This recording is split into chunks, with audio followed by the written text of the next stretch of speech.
This original WSRE presentation is made possible by viewers like you. Thank you.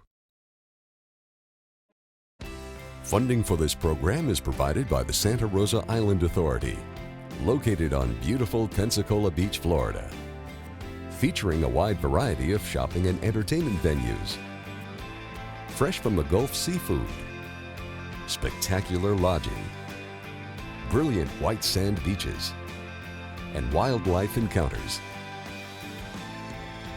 Pensacola Beach, waiting for you and your family to explore.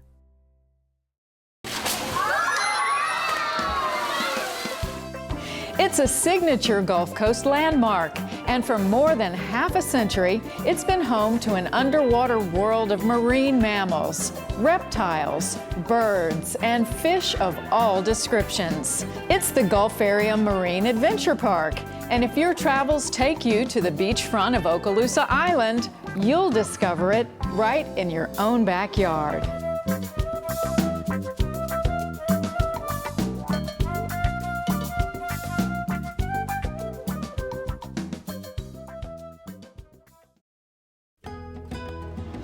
Well, if I could step back in time, I would imagine that once the Gulfarium and lake facilities came about, it was a big deal back then to see dolphins up close and to see them jump out of the water. That had just never happened before.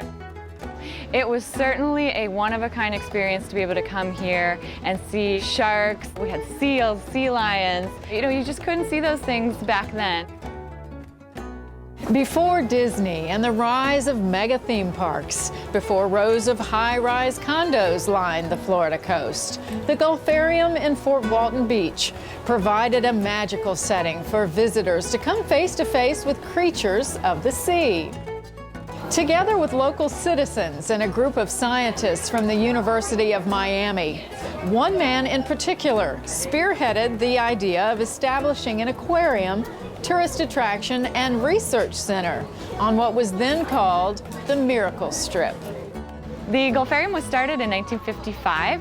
It was started by a marine researcher by the name of Brandy Siebenaler. It was his vision and his goal to give the folks along the panhandle of Florida a place that they could come and experience and see marine life like they had never seen it before. Over time, what we've tried to do is really embrace that history. Florida itself may have changed to more complex resorts and more modern places to visit.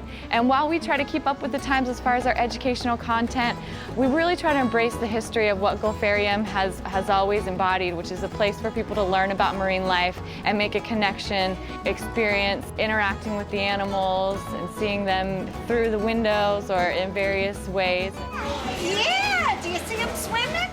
Making that connection and inspiring them to maybe make a difference in their world. I was swimming with the stingrays. I was snorkeling. Well, I was startled at first, but when I got there, it seemed like I was in heaven or something because they're just floating down there. I felt like, wow, I mean, there's all these living things around me. It was pretty cool.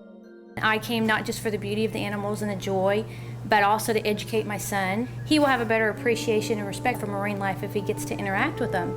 And here they have all kinds of opportunities for you to do that. It was pretty awesome. Welcome out to Gulfarium Marine Adventure Park. How's everyone doing today? I'd like to go ahead and introduce our 3 stars of today's show.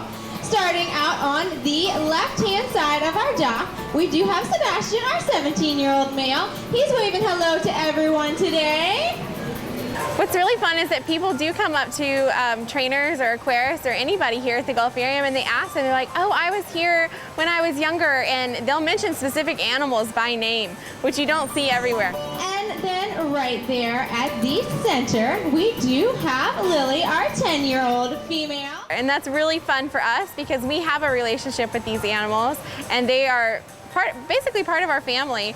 And so when somebody comes back as a return guest and mention those animals by name and they're like, oh, I had such a great time seeing, so-and-so in the show last year, where, can I see them again? And we're able to point that out to them. Tina, Corey, and Molly showing off their strength out there. Let's give them a big hand. Nice job out there, ladies. it's really fun for us to know that somebody cares enough about our animals to remember their names and come back and visit them again. For decades, dolphin and sea lion shows have pleased crowds with amazing feats of agility, tried and true punchlines, and sight gags. 1, 2, 3. Headless sea lion! Do you know what kind of fish that is? You don't know? All right, I'm gonna help you out. That right there, that's a dead fish. Oh my goodness. Did you guys see that? Sharks. 3 brown fuzzy sharks.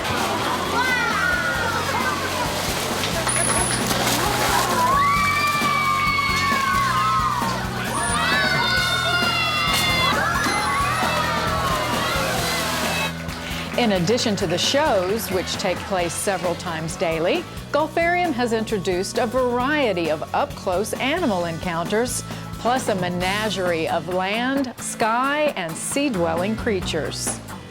When you come to the Gulfarium, you're very likely to see a wide variety of animals. We have reptiles, including alligators, tortoises, turtles, and even caimans, which are a smaller species of alligator. We have exotic birds, such as cockatoos and conures. And of course, we have penguins. We have marine mammals like harbor seals, sea lions, of course the dolphins, and even our Asian small-clawed otters. And then of course you're bound to see a wide variety of fish, including sharks and our stingrays, and even invertebrates that you can interact and touch. Those little legs? That is cool. What's that? Try it, but you gotta be gentle. It's not gonna hurt you. Feel it. Touch your hand. I promise you it's okay. I promise. The unique thing about the Gulfarium is that it appeals to all ages. Any age can connect with a dolphin or connect with marine life or connect with animals in general. So we have visitors, of course, as young as 1 year of age that are seeing a dolphin for the first time, and you just see that look in their eyes.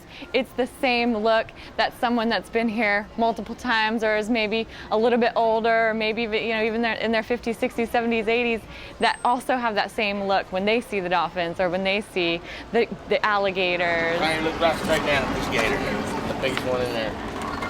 Right straight there. See it? Oh, whoa, huh? You can connect with animals at any age. One of the unique aspects about the Gulfarium is the intimate nature of the experience that guests have while they're here. And that includes everything from our informal chats that we have to actually getting in the water and actually experiencing these animals up close. When you have those up close, unique experiences, it makes just such a strong impression on those guests, and they leave with a greater appreciation for these animals. What we've found is that over the years, people have, of course, loved and adored the dolphin and sea lion shows that we've offered over the years. But now we're seeing a little bit more of a transition to not just wanting to see them perform or see them do behaviors in shows, but actually immerse themselves in the animal's world. So learn what they feel like, learn what they sound like up close, get to touch them, get to feed them. Those are really what we're finding that our visitors want to come and do. Now when you're feeding, it's really simple. They have a big open mouth, wide target, you can't miss. You're just gonna take the fish, toss it right in their mouth. You don't need to dangle it or chuck it across the pool, because then the seagulls will just get it. They're our cleanup crew, okay? Sound good? All right, and another thing is we're gonna have you guys go down on the platform, and when you're on the platform, you guys just wanna stay nice and still. We don't wanna jump or bounce or anything, because that could startle the dolphin, and that'll just take away from your experience, okay? We have recently opened up quite a few interaction programs in order to give people that immersive experience. During our splash encounters, we have everything from young kids coming and meeting a dolphin for the very first time to people fulfilling their bucket lists where they're much older in ages and they've never been able to meet a dolphin. And we give them that ability to get up to close, personal, be able to touch them, feed them. During this encounter, you're in the water with our dolphins, working with the trainer. You get to see all the different abilities that they have through their highest jumps, their fast swims, as well as getting a little bit more up close and personal and getting to see them on a more personal level with different behaviors, simple behaviors. Oh, it's great, just great. We decided to come today because it's Erica's birthday, so we wanted to find something exciting to do. And there's not really anywhere else you can do this on the Gulf Coast, I don't think. We got to dance with the dolphins, we fed the dolphins. The dolphins splashed us a lot, so we're quite wet now. Carrie Stowers hails from Indiana originally, but she and her husband came to the Gulf Coast when he was stationed at nearby Eglin Air Force Base. His birthday gift to Carrie was a wish come true. What I really wanted to do was actually encounter with the dolphins, not sit in the stands and watch. It's always been a dream of mine to touch them and play with them, and they're very soft, they're very amazing, they're very gentle because they come up to you and then they go back out and they're careful not to flip over on you, so it's a little nerve-wracking at first when you're first down there, but it was as amazing as I thought it was going to be. It was. Best birthday ever. During her visit, Carrie encountered not only dolphins, but also seals, stingrays, and sharks. Our stingray-based snorkel program is an interactive program where an aquarist will lead guests who sign up for our program over to Stingray Bay. We do a chat about the different species that we have in Stingray Bay and also general facts about stingrays and sharks. We cover a few quick rules and then we guide them into the water. When they're in the water, they actually get a chance to pet some of the cow-nose stingrays, and then they can snorkel around with the stingrays and the sharks. Our cow-nose stingrays are about 2 feet across from wingtip to wingtip, and they're what we call a pelagic species, and that means they spend most of their time swimming. They're pretty active. They tend to swim in schools. The southern stingrays get much bigger. They can get about 6.5 feet across, and they are benthic, and that means they spend most of their time resting down at the bottom. Stingrays are not out to hunt people. Most of the stings that occur are because somebody accidentally steps on one that's buried and they just didn't see it. We tell everyone to do the stingray shuffle, so when you're going into the ocean, instead of walking in normally, you want to shuffle your feet in the sand on the way in, and if there is a buried stingray, it'll hear you coming and just swim off. They have no interest in hanging out with people or being up close with them.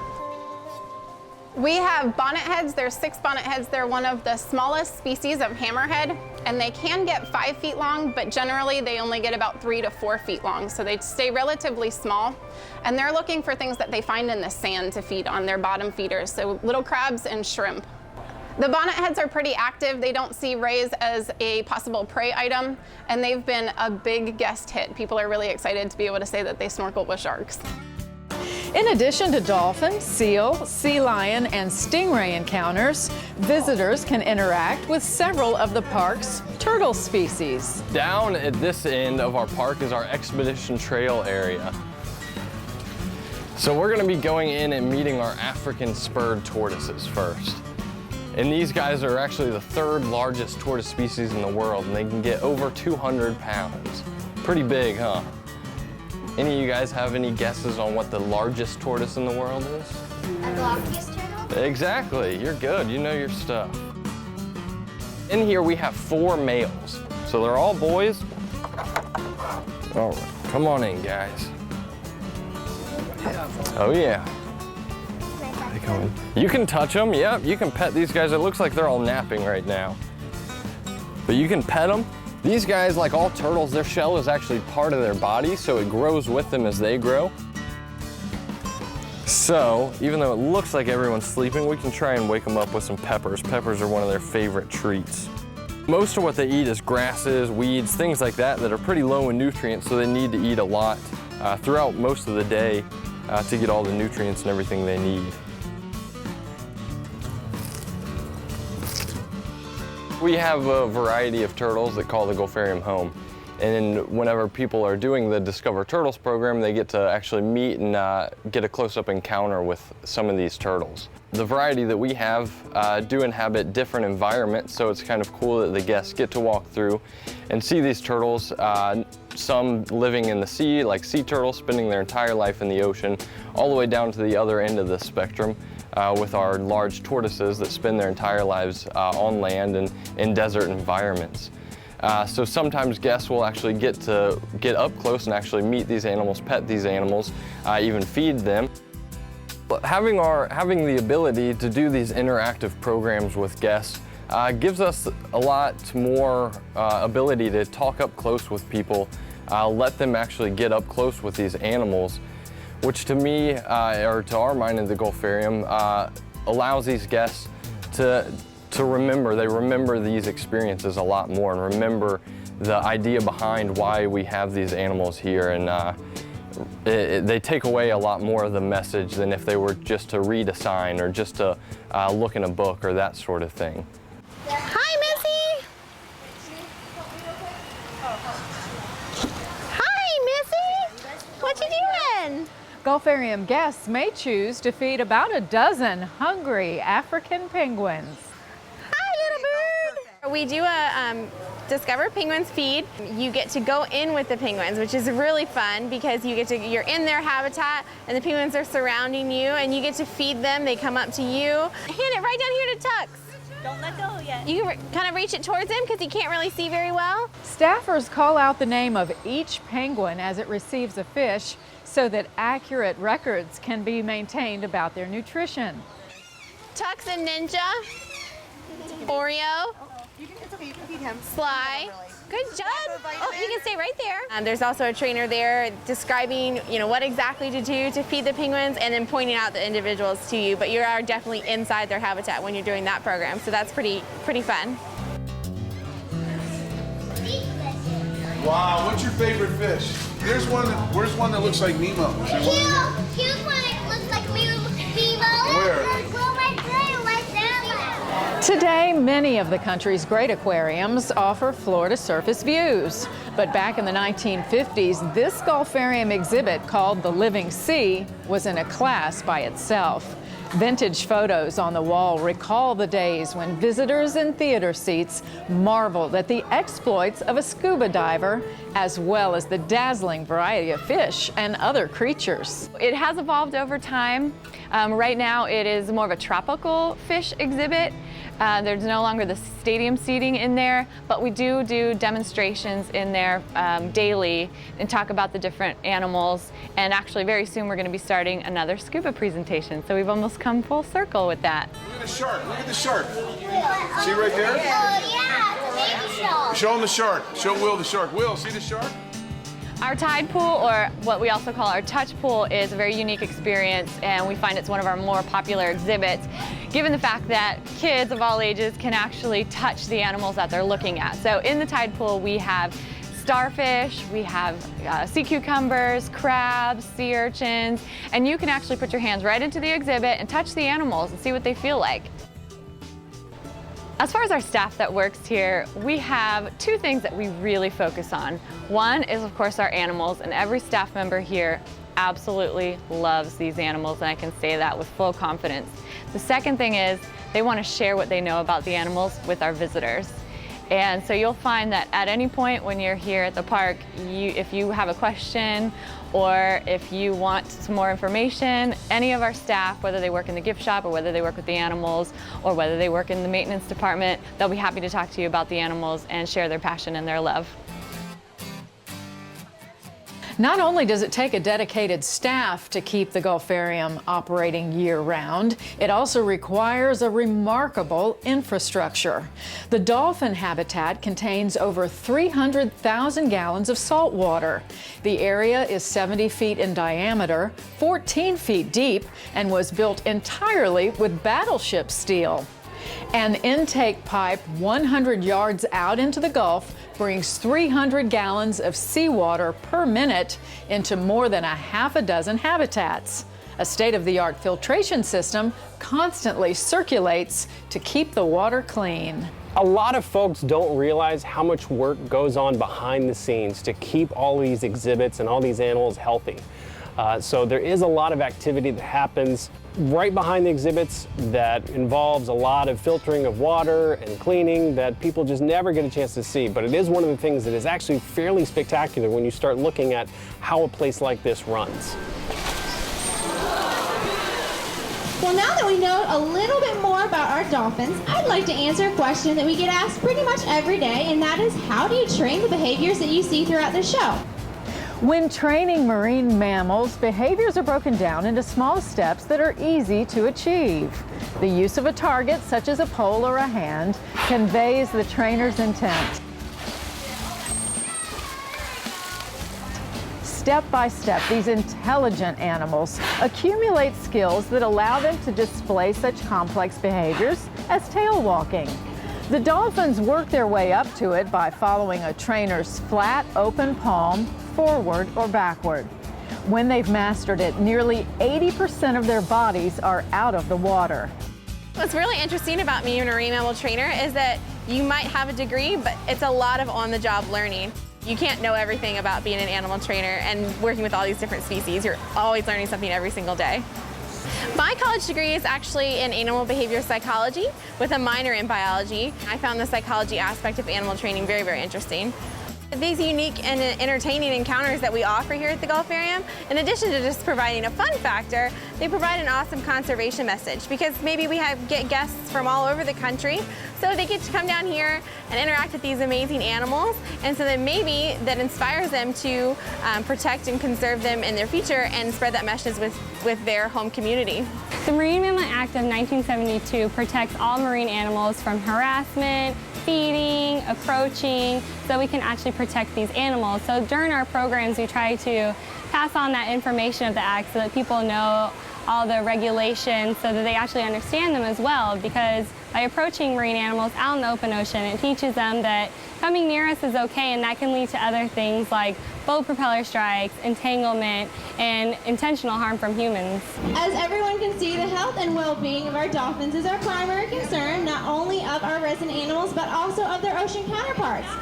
Now it is our hope that when you head back to your community, you'll help us spread the word about some of the dangers that all marine mammals face in our world today. The Gulfarium Sea Turtle Care Program has released hundreds of sea turtles back into the wild. CARE stands for conserve, act, rehabilitate, and perhaps most importantly, educate. So that everybody can get a really good view, if we can do a nice wide feed. The release of a green sea turtle named Aaliyah back into Santa Rosa Sound was a teachable moment for dozens of school-aged children. You're gonna splash ya.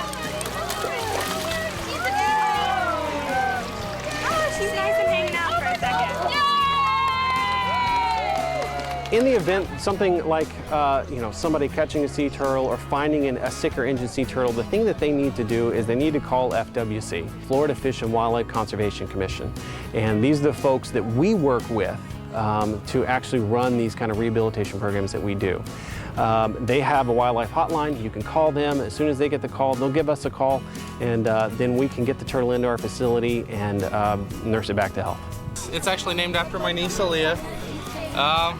We were fishing over there underneath the Brooks Bridge, and it took my bait, and apparently the hook got hooked in its jawbone, so we brought it in and wanted to make sure it was okay. It's one thing when you're in school and you're learning about the environment, you're learning about these animals and seeing pictures or videos, but it makes so much more of an impact when you can actually see those animals up close and be part of actually conservation happening. And that is something that you can't put a price on, and it's just an extremely valuable experience for that child and that family and the future.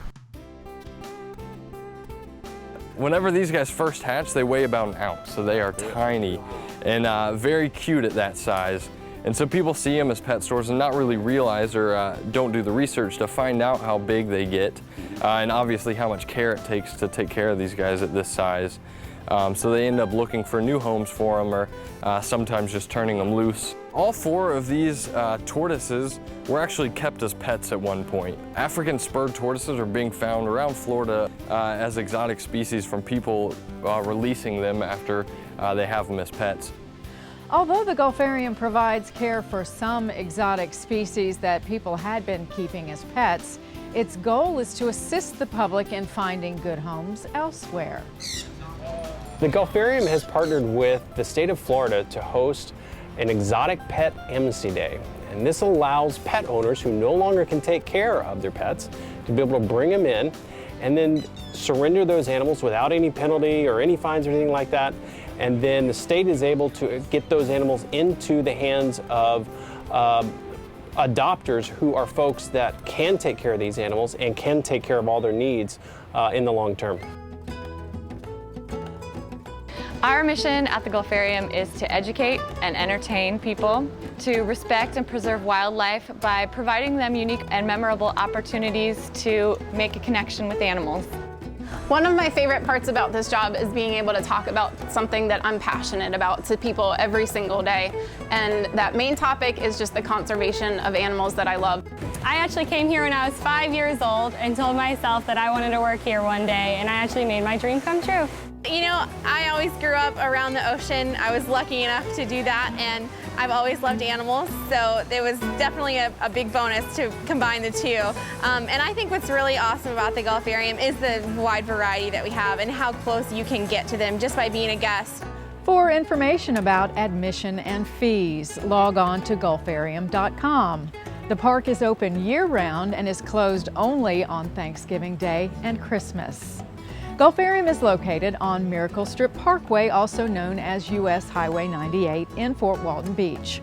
From Destin, take Highway 98 west across the bridge onto Okaloosa Island and continue 5 miles.